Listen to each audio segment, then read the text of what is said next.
What is the first thing I want people to think when they first view it? They don't need me to want them to think. They will. It's a sign of interconnectedness. I first added the strings in 1974, and at that time, a moment of late high modernism, an artwork would conventionally appear to float on a wall.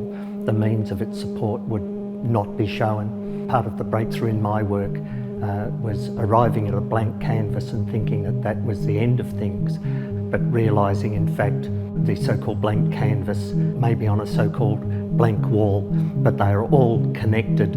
I deliberately added the strings to say this is connected to the wall, and the wall is connected to the gallery, and the gallery is connected to the arts community, the architectural community, the full community. These are lines that bring previously discrete areas of disciplines of study and so forth all together. There's the so-called actual object that hangs on the wall, the frame, the canvas, the wall itself, the strings. Then that is taken as an image, so it goes into the area where traditionally perhaps a landscape or a portrait might have gone. But in the history of the last 100 years or so in modernism and other movements, thoughts about the image have been critiqued to the point that they no longer seem applicable. Hence this arrival at a so-called blank image. It's been called the reductivist crisis, but this was a way to go on, to go back out into the world. This is here at the front. In a sense, it's severe, it's reduced, it's clear, it's simple. It says, literally shows what it is. I am this. This is what I am in this double way. It appears to be conscious as an image. It appears to know itself. There is the question, if this knows what it is, but it only knows what it is in my mind, then there are questions about who am I? All the traditional questions. What is this? Who am I that beholds this? It's both very simple and a basis in which it can be very deep and very profound. I went to a boarding school for 4 years where there were 12 football ovals and no art classes. I was the kid that kept drawing all the time, so my inclination was to be an artist, but there were no artists in my family or experience. I didn't know what I wanted to do. Was shown a vocational chart. What do you want to do? I want to be an artist. And it went across to the professional list and it suggested architecture. I had no interest in architecture and knew nothing about it.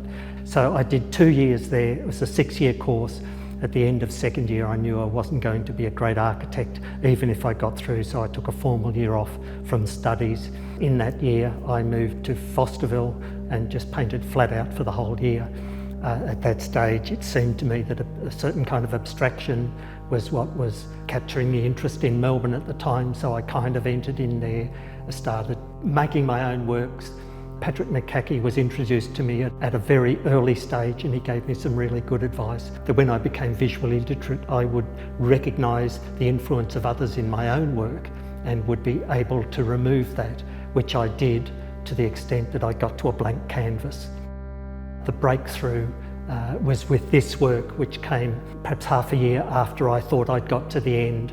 I was really just mucking around. This wasn't meant to be art. These were some art materials I had left over, small canvases, not big modernist canvases. And you can see with the casual flick of these two marks, I said, if I put a couple of lines here on this image, which previously would have been seen as a blank canvas within a blank canvas, suddenly we've got a connection. So this image goes to the edge and to the frame. And if I hung that, then we've got an endless expanding system. So this is the moment of understanding the necessity and the truth of interconnectedness and how it's outward and it's all-encompassing, rather than a history of art which, particularly from the 60s, and conceptual art reducing down to either empty spaces or to mere concepts.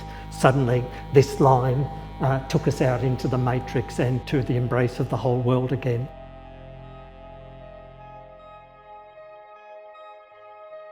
The first line of the title is detail, so in a sense the first unit of a detail is that rectangle with some lines coming from it. So it's something because it's to do with causality. So in this case, on this side, in a very vertical and horizontal arrangement, I link one square to another.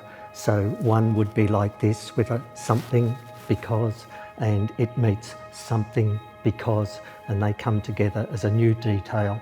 In the second work, we introduce what I call the matrix. We've established relationship, as it were, as something we take account of in the first work. The second work says, well, one thing is connected to another, and we know with the yellow lines that go out there, lines of potential and other connectedness, which just aren't brought to the fore or aren't in focus until we bring them into focus.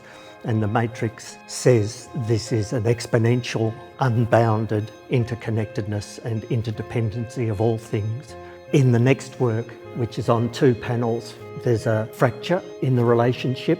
So that brings in a question of the problems between one thing and another, one people and another, one philosophical view of another, one culture and another. That's to do with the real world and the problems we identify. So I recognise that in the matrix there are many fractures at different points. It's kind of an idealised thought of interconnectedness, but we know the world has lots of pain and fracture in it. Again, we have the matrix is behind everything.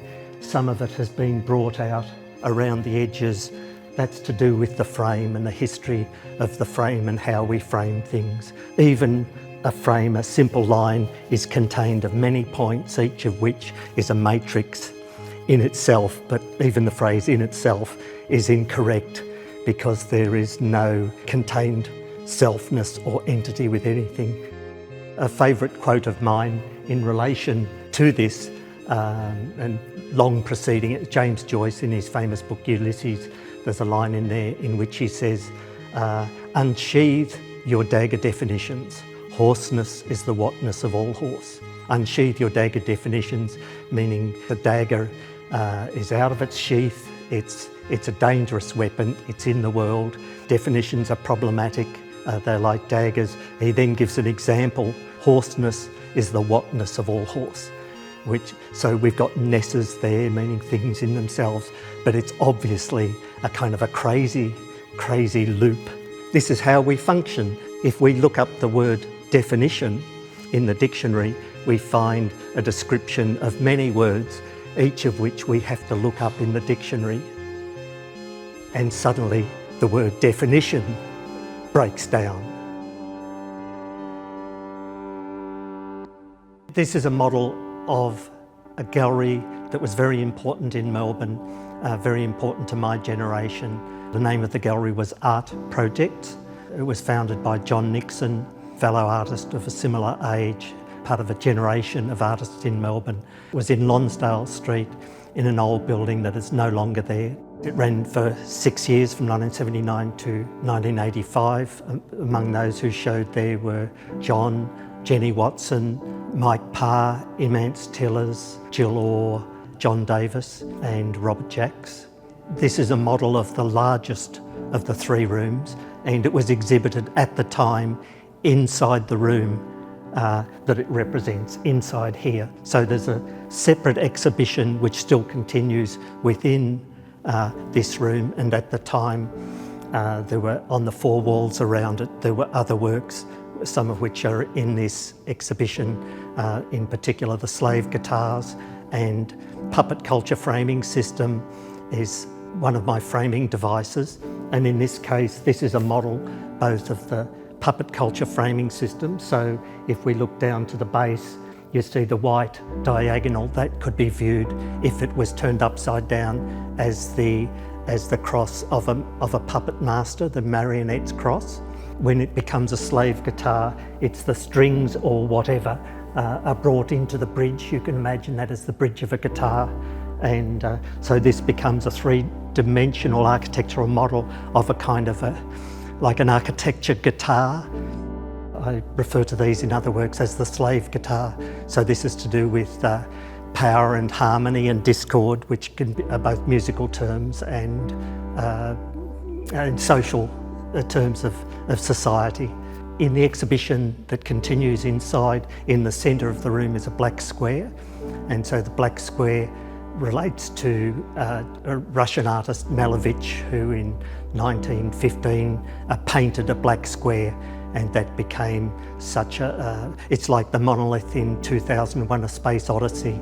It's emblematic, but of what? In 2001: A Space Odyssey, it keeps travelling through time until we, human beings, are capable of understanding its implication, its import. So in a sense, Malevich's black square begs the same questions. It's both an ending and a challenge to a new beginning.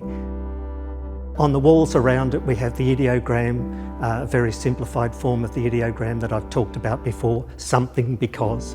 All of this can be represented as just this, whatever we think this is, connected to the ground. This, again, this also is something because. So inside it's kind of, again, in a roadside clear sign form, but outside we see the newspapers that I've textured all over it, so this is kind of larger world in a sense. All the newspapers are like a matrix of all that's going on everywhere. At the time John founded the gallery, John, Jenny, Howard Arkley, who didn't show here but was a friend of ours, and many others, we all had obvious ambition that we each recognised in each other. We all had different interests and different styles, but we just respected our kind of commitment. I think this was our Heidi moment, where a generation recognised each other and we were absolutely sure in ourselves and in the work we were doing. This is an image of the education of the young.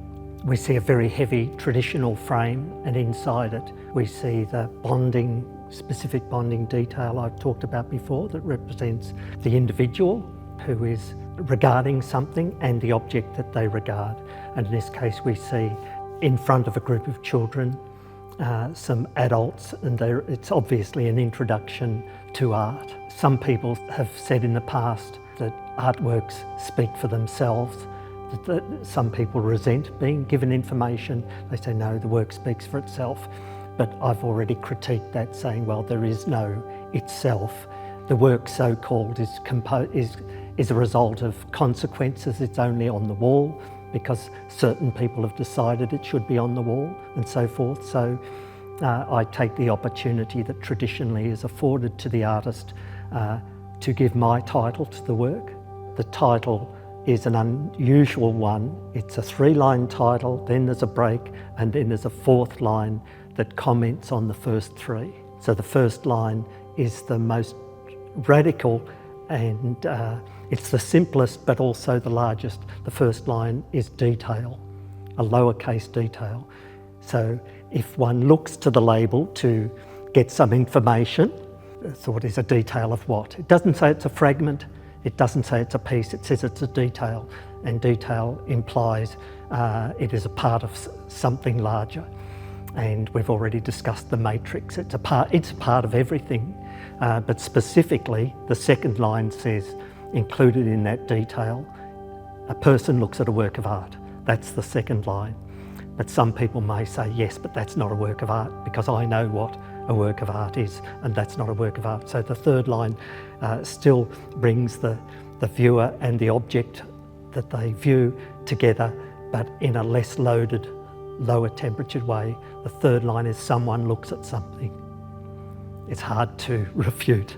It's within our usual relativities, it's a fact. I mentioned there's kind of a meta title that comes below, and that's logos ha-ha. A word that may sound unfamiliar, logos, but it's a word we use every day when we refer to biology, technology, geology. It's the ology word, and it comes from a Greek meaning, the speaking into being of the world. What I'm doing now is vibrating the air. We're used to hearing these vibrations in a certain way. We're hearing it through our devices, our ears and so forth, and we're organising that. We're aligning that with other sounds we've heard, and we're establishing a logic and a history of meaning. This is all going on at the same time, this matrix of perception and conception. This is what we do. We bring our own heap of life experience, of mythology, of culture. We bring an enormous matrix. We are an enormous matrix. We've been talking about the matrix before. This work was done in 2018 over perhaps 6 or 8 months. They're largely spontaneous. Sometimes I would have a little sketch of some little Spirax note, but they're direct to canvas. Often I'm taking risks on the canvas itself. Where the ink falls is where the ink stays. For me, it's as if the matrix, which I've shown through so many other works in a stylised, systematic, mathematical, philosophical manner, suddenly it's as if each of those little diamonds of the matrix are all exploding, all glimmering, all together at once, like a constellation of arbitrary delight, all registering, demanding their moment in the thoughts of those who come before them.